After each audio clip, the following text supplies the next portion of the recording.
हमारे इस चैनल का उद्देश्य रहता है कि हम उन सभी पुराण को, शास्त्रों को, उनके आध्यात्मिक पहलुओं को तो हम जानते ही जानते हैं, साथ ही साथ उसका जो व्यवहारिक पक्ष है जिसे हम लोगों को अपने व्यक्तिगत जीवन में लागू करके किस प्रकार से उसको हम अपने जीवन को महान बना सकते हैं और अपने जीवन की आ रही परेशानियों से हम निजात पा सकते हैं। तो इसी क्रम में आज हम सब लोग जो है मित्रों, आज उस तथ्य को जानने का प्रयास करेंगे जो कि हम लोग एक लंबे समय से पुराणों के माध्यम से, कथाओं के माध्यम से सुनते समझते हुए चले आ रहे हैं। जी साथियों, आज हम लोग रामायण के उस गूढ़ विषय को समझने का प्रयास करेंगे कि जिसे यदि हमने समझ लिया तो हमें रामायण को सुनने का पूर्ण फल भी प्राप्त हो जाएगा और साथ ही साथ हम उससे बहुत कुछ प्राप्त भी कर पाएंगे। क्या है साथियों? तो कहते हैं कि सर्वप्रथम तो यह जान लें कि राम के जन्म के बाद ही रामायण की उत्पत्ति हुई है। ठीक है ना? गोस्वामी बाबा लिखते हैं तो भगवान के उस पूरे लीला चरित्रों को, भगवान के उन सभी जो है प्रसंगों को अपनी राम कथा में लिख करके हम सब तक पहुंचाते हैं। पर उससे पूर्व यदि हम थोड़ा सा और पीछे जाने की प्रयास करें और समझने का प्रयास करें तो हम लोग प्राप्त कर पाएंगे। कहते हैं कि जब इस सृष्टि की उत्पत्ति हुई साथियों, सृष्टि की उत्पत्ति हुई तो उत्पत्ति के साथ ही भगवान ब्रह्मा ने अपने बाएं भाग से शत्रुपा जी को और दाहिने भाग से जो है मनु राजा को प्रकट किया। और कहते हैं कि उनके आने के साथ ही उनको यह जिम्मेदारी दी गई कि आपको इस सृष्टि का विस्तार करना है, एक मैथुनी सृष्टि का विस्तार करना है, मानवीय सृष्टि का विस्तार करना है। ठीक है, पिता की आज्ञा को प्राप्त किया और उन्होंने सृष्टि को प्रारंभ करना शुरू कर दिया। आगे चल करके इन्हीं के यहाँ जब मानवीय सृष्टि में इनके यहाँ ही राजा उत्तानपाद, प्रियव्रत और इनकी 3 कन्याएं उत्पन्न हुई और बहुत ही सुचारू रूप से वह क्रम आगे की तरफ बढ़ता हुआ चला गया।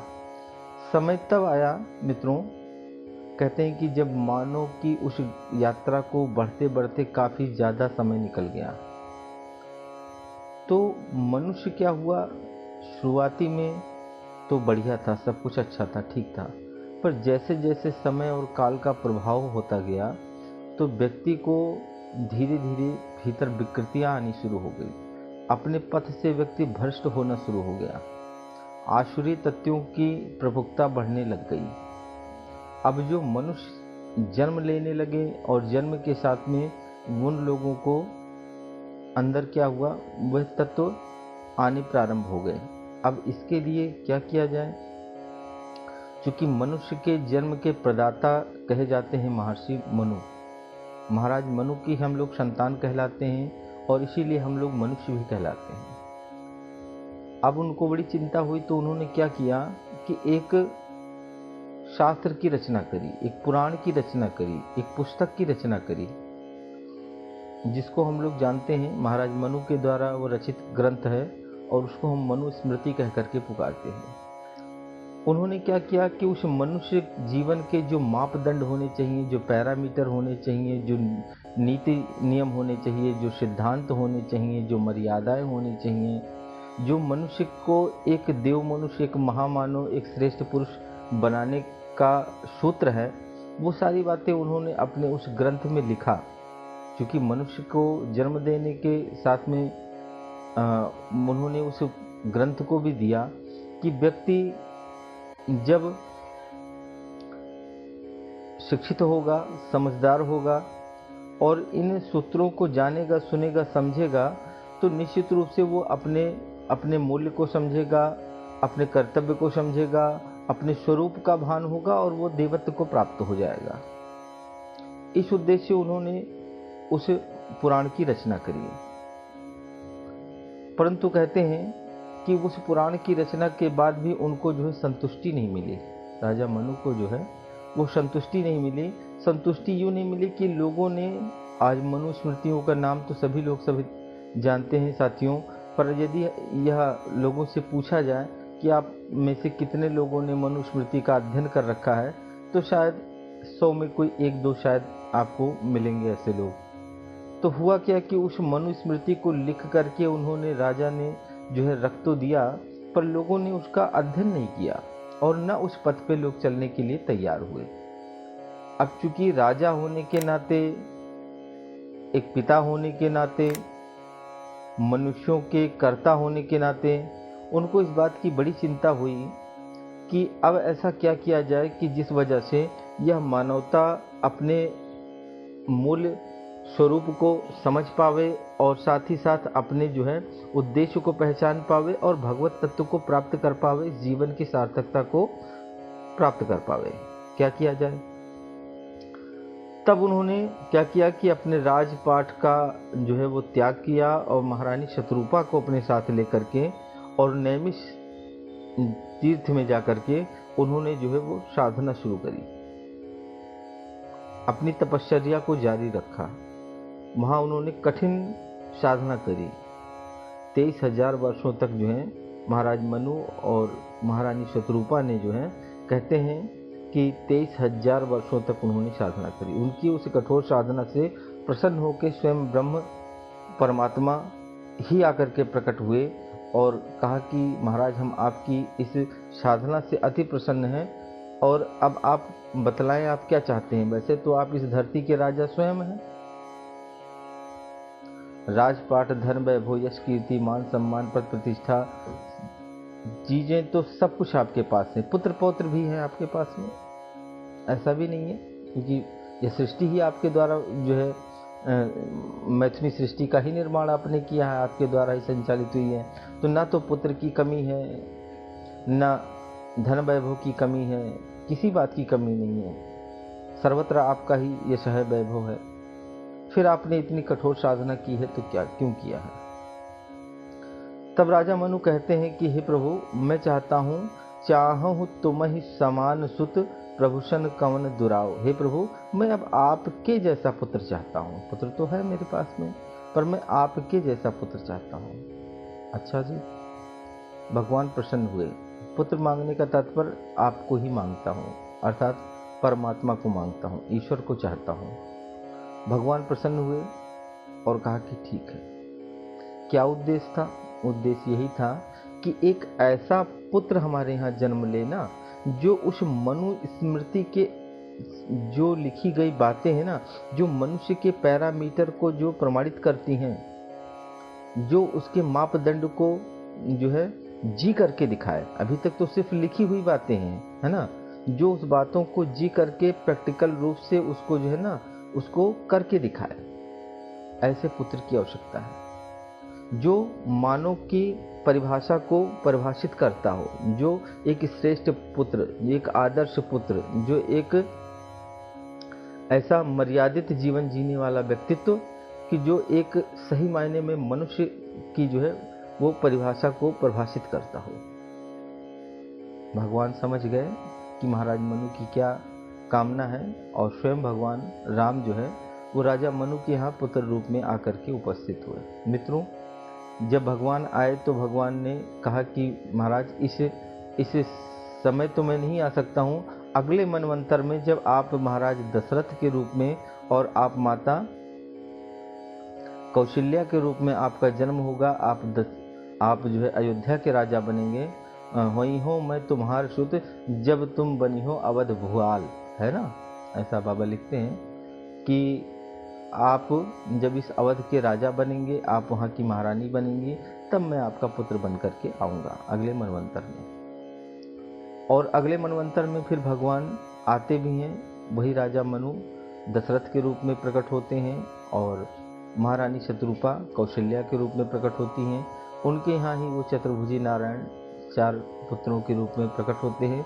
और फिर उस जो राजा मनु ने अपनी मनुस्मृति को लिखा था, उसी मनुस्मृति के अनुरूप भगवान ने अपना जीवन को जी करके दिखाया।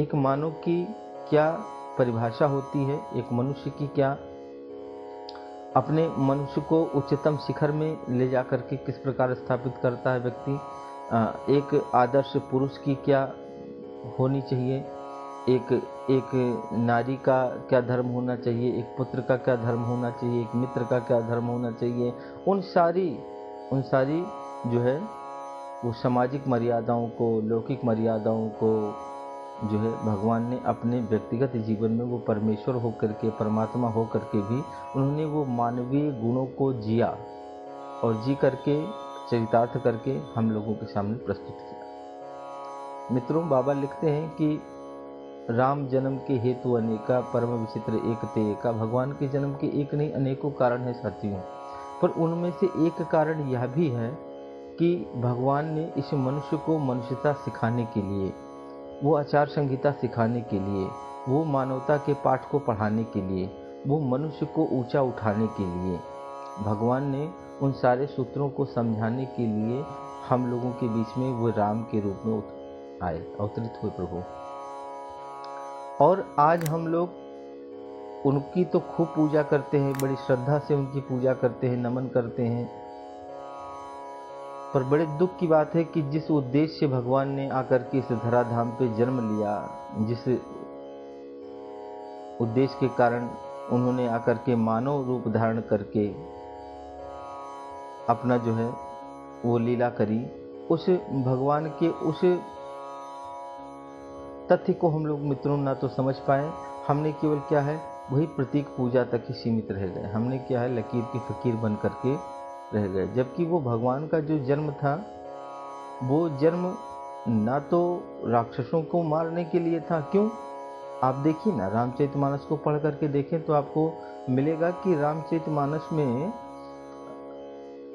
रावण को उत्पन्न करने का भी काम भगवान ने ही किया था। रावण और कुंभकर्ण कौन थे? अरे भैया, ये भगवान के ही तो पार्षद थे, और कौन थे? है ना, ये भगवान के ही पार्षद थे। और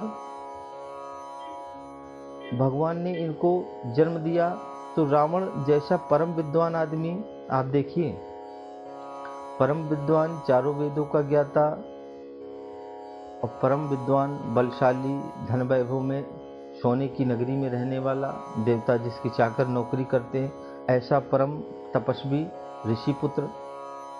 और अगर भगवान को पाने के लिए, उनकी साधना करने के बाद में जब वरदान मांगने की बारी आई तो मांगता क्या है व्यक्ति? ये मांगता है कि हम काहू के मरी न मारे और वानर मनुज जात दुईबारे। क्यों साहब?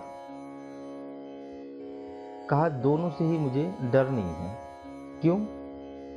मनुष्य तो बहुत है साहब, मनु की पूरी सृष्टि है, ये तो सृष्टि के अंदर मनुष्यों की ही तो भरमार है, और है कौन यहाँ पे?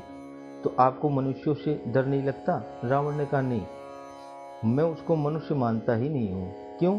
कहा कि जो मनुस्मृति के अनुसार मनुष्य का जो पैरामीटर है उसके अनुसार जिसका व्यक्तित्व दिखाई पड़ेगा, हमारे शास्त्रों के अनुसार जिसका व्यक्तित्व जो एक मनुष्य होने का जो मापदंड है, उसके अनुसार जब वो व्यक्ति जो है हमें दिखाई पड़ेगा, हम उसको मनुष्य मानेंगे।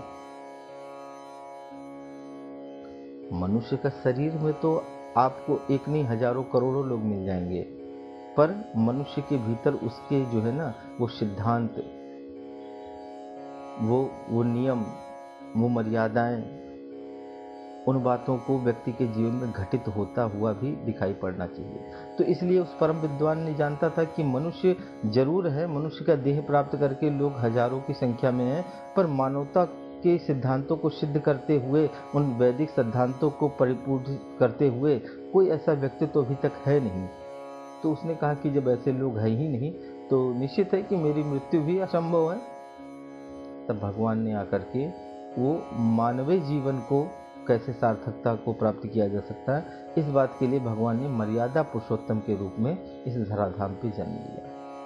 तो मित्रों, एक छोटा सा प्रसंग, एक छोटा सा भाव जो मैंने आचार्यों, संत महापुरुषों के श्रीमुख से श्रवण किया था, मेरे मन में यह भाव जागृत हुआ कि वो आप लोगों तक इस विषय तक पहुंचाएं, ताकि आप उसके तत्व दर्शन को समझ सकें, उसके मर्म पहलुओं को समझ सकें, उसके अंदर के गूढ़ रहस्य को जान पाएं, और फिर हम राम को केवल एक अपने आराध्य के रूप में ही नहीं, बल्कि उनके उन सारे सिद्धांतों को भी अपने जीवन में उनको अपना पिता समझ करके उनके बताए हुए प्रत्येक सूत्रों को अपने जीवन में हम लागू कर पाएं, ताकि हमारा यह जीवन वो सार्थक हो सके और भगवान के अवतरण का जो उद्देश्य था कि मानव मात्र का कल्याण, वह भी जो है कहीं ना कहीं सिद्ध होता हुआ दिखाई पड़े। तो इसी भाव के साथ अपनी वाणी को यहीं विराम। सभी को सादर प्रणाम। जय जय सीताराम। और अंत में जैसा कि मैं निवेदन सभी से करता ही रहता हूँ भाइयों, कि आप लोग जो हैं इस ज्ञान को जन जन तक पहुँचावें, ताकि लोग इससे जागरूक हों, जानें और अपने जीवन को निहाल खुशहाल बनाएं। सभी को इसी भाव के साथ पुनः प्रणाम।